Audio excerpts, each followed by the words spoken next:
Nation. 6 things. We got to clean up 6 things, and we're going to get right to it. Appreciate everybody for jumping in. And we got to talk about this one way or another. Shout out to SB Nation and Blogging the Boards with this article for talking about these things that we need to clean up. We do. We absolutely need to clean up. Number one, CeeDee Lamb. Yeah. He's going to have to clean up some things, of course. Week 1, jelly bellies everywhere, butterfingers, these sorts of things cannot happen week 2, right? But he kind of helped himself out by scoring a touchdown. We know of those things, right? But now he's going to have to step up because Michael Gallup is out for 3 to 5 weeks with that calf strain. And we're going to have CeeDee Lamb to catch those contested catches there. Across the middle, of course. If he had to lie back inside the slot for the mismatch, we need him to be able to be out there to make it happen. No hiccups. No, hey, what happened on that play? No ball bouncing off the fingers for the opposition to get the ball and then go down there and score. And we got to have a clean game with CeeDee Lamb.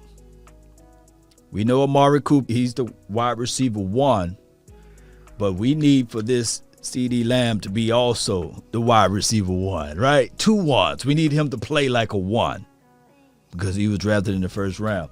And I believe that he will bounce back and step it up for week 2. I know he will get his mind right. And the thing is, I have to give him this little pass because he only practiced for less than a week because he was going through that protocol stuff. So hopefully he have his mind together, and the good taste of football is now in his veins. It's all pumping through his veins. All right, the second thing, number 2, that we have to clean up will be the offensive line without La'el Collins. I don't know whether or not it will be a game day decision or will the suspension be one of those situations where they're going to go ahead and go through the process of the 5-game suspension. Hopefully, and I mean just that La'el Collins will be okay to play, but in a pinch, it does not appear that it will happen in that way. So the Cowboys got a situation whereas we got a monster that we got to fight and play up against. Bosa, he's no one to sneeze at. Let me repeat, he's nobody to sneeze at. And we definitely do not want Todd Nsekhe as your right tackle, nor do you want to see Terrence Steele. Matter of fact, you can put those two together. You don't want whoever. Terrence Nsekhe. You don't want those guys. That's what we're going to call them. Terrence Nsekhe. We don't want those two together out there at right tackle. No. The best situation would be this right here. And hear me out. Kick Zack Martin at the right tackle. Keep Connor McGovern at that right guard. He had a whole week, his first week, of playing against some big boys inside. Let him keep that continuity going, and let's just roll out with that. If not, if they want to be foolish with it, that's okay. That's okay. The second option would be this. Don't put Terrence Nsekhe out there. That's a good name. But this would be the situation. Tyron Smith, hear me out. Connor McGovern, Tyler Biadasz, Zack Martin, Connor Williams as the right tackle. He played tackle before in college, and I know that there have been many moons ago now, but he played left tackle in college. Just flip the sides. I think that Connor Williams still got good feet. He's quick. He just got short arms. But Connor Williams on the outside, right tackle versus Bosa, maybe, just maybe, you can have Zack Martin to chip to help out. That would be the solution. But we don't want to see Terrence Nsekhe out there. We don't want to see those guys out there. No, please don't. For Dak Prescott's sake. For Dak Prescott's sake, don't put those guys out there. Got to clean it up. ultimately, we would want La'el Collins out there, but, the NFL is doing the NFL things. Number 3, the thing that we must clean up, Cowboy Nation, would be the pass rush. Pass rush. We need to get it going. We need to figure out ways to make sure that the pass rush can get home. There's a lot of close but no cigar situation. The good news, although this young quarterback, Justin Herbert, he get the ball out quick, but it's not as quick as Tom Brady. And he's a little mobile, but I believe that you can condense him and he's not as thorough as the Tom Brady. And hopefully he don't have those aficionados in his back pocket. But that's neither here nor there. We need Randy Gregory and D-Law to get home. We need to also, within the pass rush, is to rush from the interior. Maybe we see some twist stunts. Maybe we see some pressure from the interior, but we need that. We need that. We absolutely need that. Rashawn Slater is going to be on the left side. So, Randy Gregory, get your mind right. Get your mind right. Show the rookie up, right? Slater did a good job last game. But hopefully, I hope that Randy Gregory will get home. All right, so the fourth thing, somebody can say that, man, this is the primary thing that we really need to have happen, right? The cleanup of the secondary. The secondary.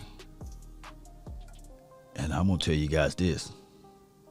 My biggest reservation is only on one player, and he got number 3-0. The NFL allowed numbers change or what have you.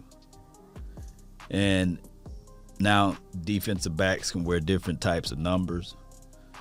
And which number that they excluded out was a number 0, right? It'd been nice if players could wear just a 0. Anthony Brown need to drop the 3 and just have a 0 because it seems as if, though, he got a target on his back, right? So hopefully, he just don't give up the explosive plays. It's hard for me to say this, but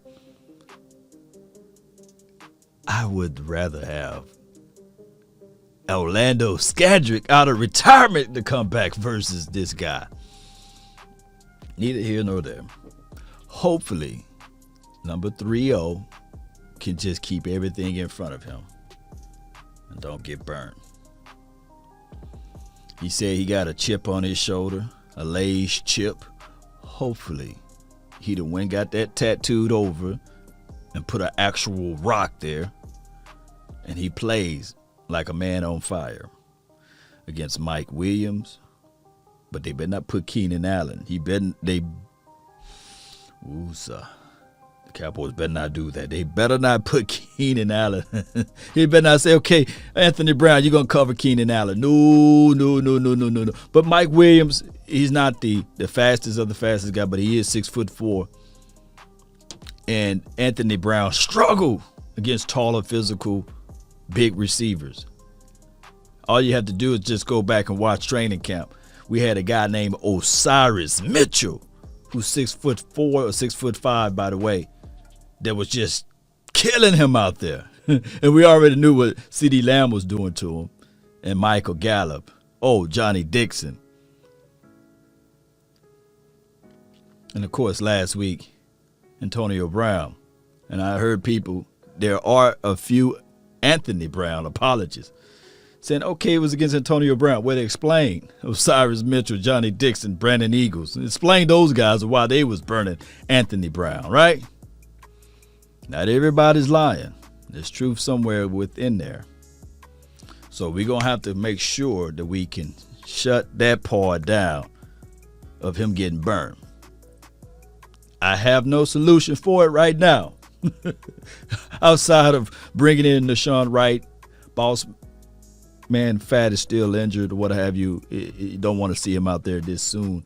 Or outside of putting Maurice Canady out there on him. But Maurice Canady played primarily in the slot. We have not seen him play a lot on the outside.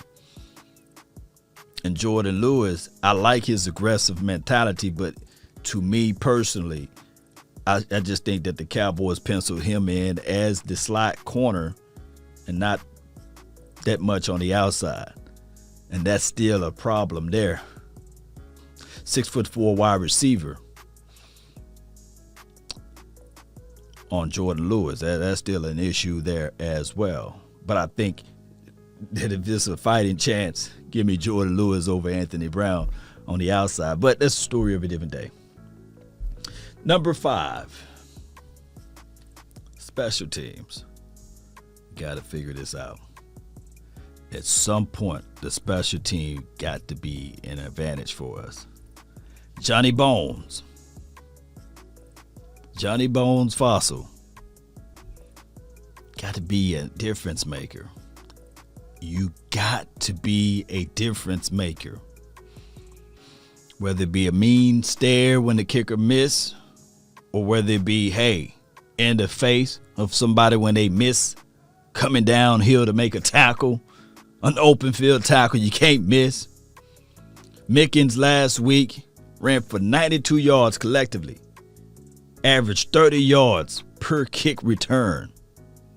That shortened the field, gave Tom Brady cushion to start off his drives.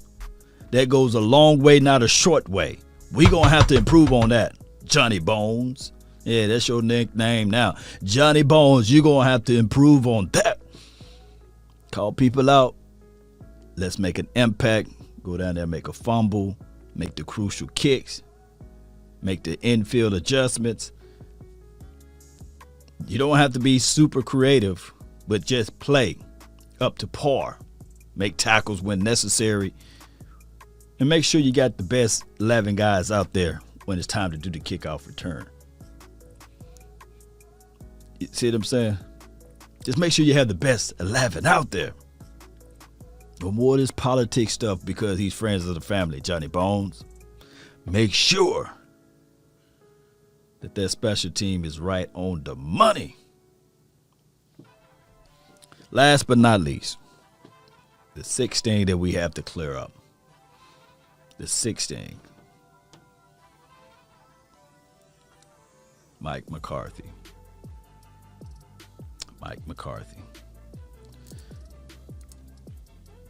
I say this all the time. Most people say there are 3 phases to a football game. Special team, offense, defense. But damn it, I say it's 4 phases to a football game. Special team, defense, offense, and as well as coaching. The decision making. When to be aggressive. When to not be too aggressive. When to play the field. The substitution package. When is the right time to bench a player and look them in the eyes and say, man, you screwed that one up. Coaching plays a major factor, not a minor factor. All of those decisions. Coaching. You got to have the set of cojones to look at even your starting player, your starter, and let them know that they are walking on thin ice. But you got to have a smile comfortable enough to know that they have the ability to make the mistakes. You got to be even keel with this. But you can't be too much leaning on one side or the other. A coach determines a lot of that stuff, Cowboy Nation. And since Mike McCarthy been here, we have not seen that out of him. Last year we give him a mulligan. But there's nothing that you can pin or point out and say, hey, this is major difference from the staff. No, it's the exact same thing. One can argue that, hell, Kellen Moore got more influences on this offense that we've seen on this entire team. And that's on the offensive side. We see his impact. We don't see Mike McCarthy's impact. And on the defensive side, one can argue that we see more of Dan Quinn fingerprints than Mike McCarthy's influences.